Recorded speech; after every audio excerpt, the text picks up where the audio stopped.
Alright everyone, it's time for a politically and socially cautionary video here, which is to ignore the preachers of hate and fear. Now, usually when you say like preachers of hate or something, people think of like the Ku Klux Klan or something, usually specifically racially motivated, like a Louis Farrakhan or something like that, a David Duke. That's not really what I'm talking about, which is essentially authoritarians of various different schools of thought, whether they want a church to lead things, they're statists, they believe in big government or something, dedicated communists, traditionalistic reactionary movement, which is to say a far left movement that's more moral in nature. I've already gotten into that. These groups essentially, if you have a stable, liberal, generally freedom-loving society, if you have a civic structure that's more or less stable and calm, authoritarianism typically falls flat. And we've seen throughout history, if the economy is generally going good, people have like bread and beer, so to speak, they don't really vote for extremists. They're not really given over towards supporting groups that want to rock the boat at all, because why would you want to rock the boat if generally the sea is calm? What's the point of it? You'll get occasionally some weirdos that do that. By and large, most people will they go to work and they go home. That's what most people will do.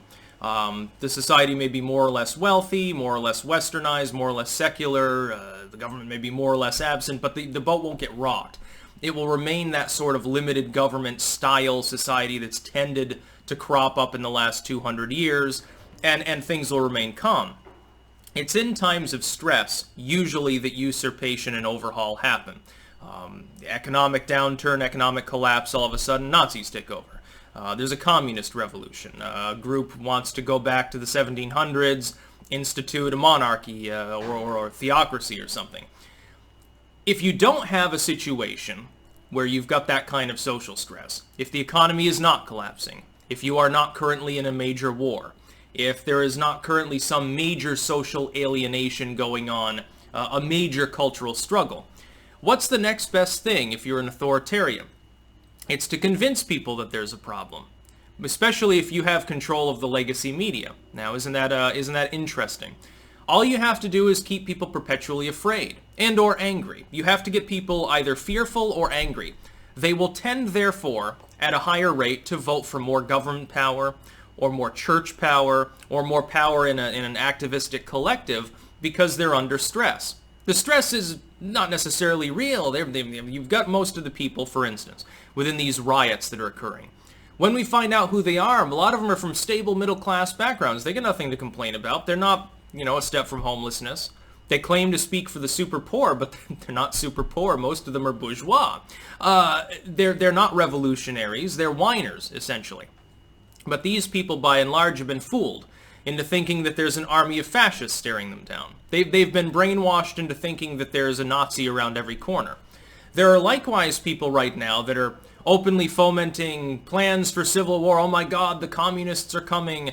The globalists are going to try to annihilate us. We need to prepare. And so they get together in their networks and they start making contingency plans based on fear that's based on riots in a half a dozen major metropolitan areas amounting to less than 10,000 people. But they're afraid, and they're angry, and so they're trying to form power structures to counter what they fear. This is how big government happens in time of war. You're looking at another entity, an entity that's hostile towards you, and so you give the government emergency powers. The problem has always been getting them to give them up. Hell, our government in the United States has had emergency powers in the wake of 9/11 repeatedly renewed over time by different incarnations of Congress.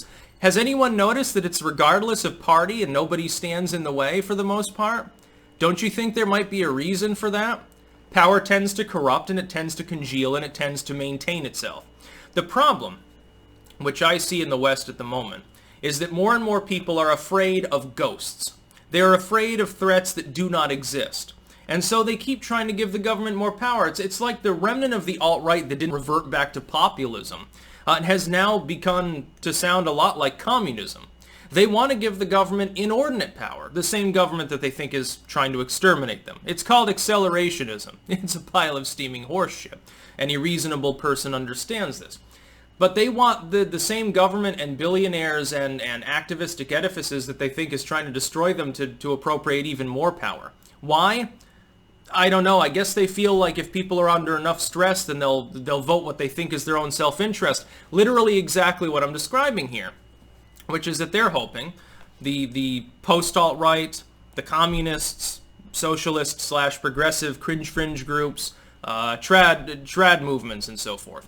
These groups want the population to suffer, or at least to think that they're suffering.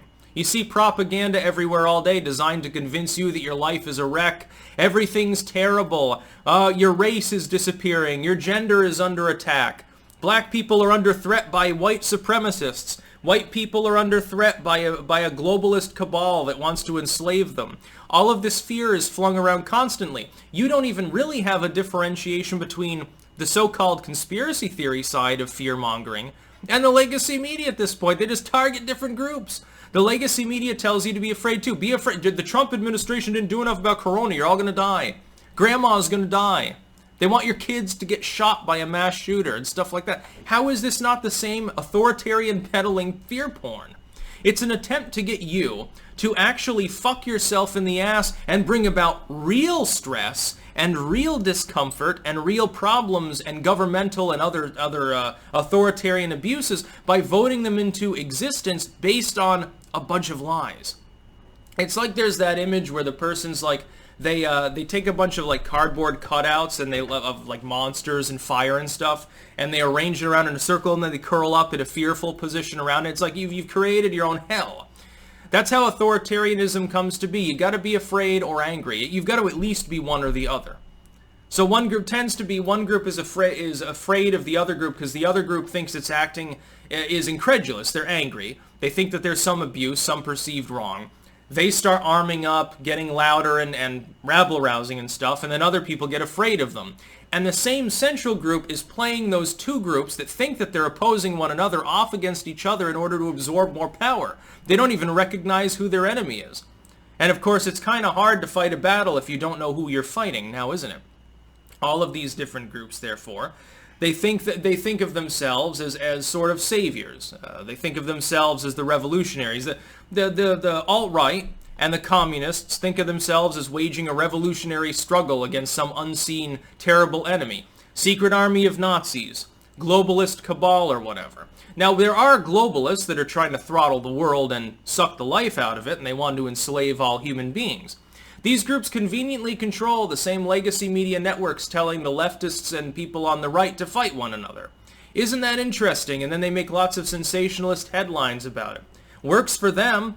They keep people distracted with the bread and circus, and they keep them fighting. And so these groups, inevitably, they tend to grow. And then eventually, at some tipping point, you've created a cultural struggle where even in the absence of an actual struggle, there is an actual struggle. It springs into existence because you reach critical mass. You've got a certain percentage of the population that has been so brainwashed, so twisted and corrupted and fooled by the people that want to use them as cheap, expendable troops against the other side that really should be on the same side as them, identifying the same basic central problem.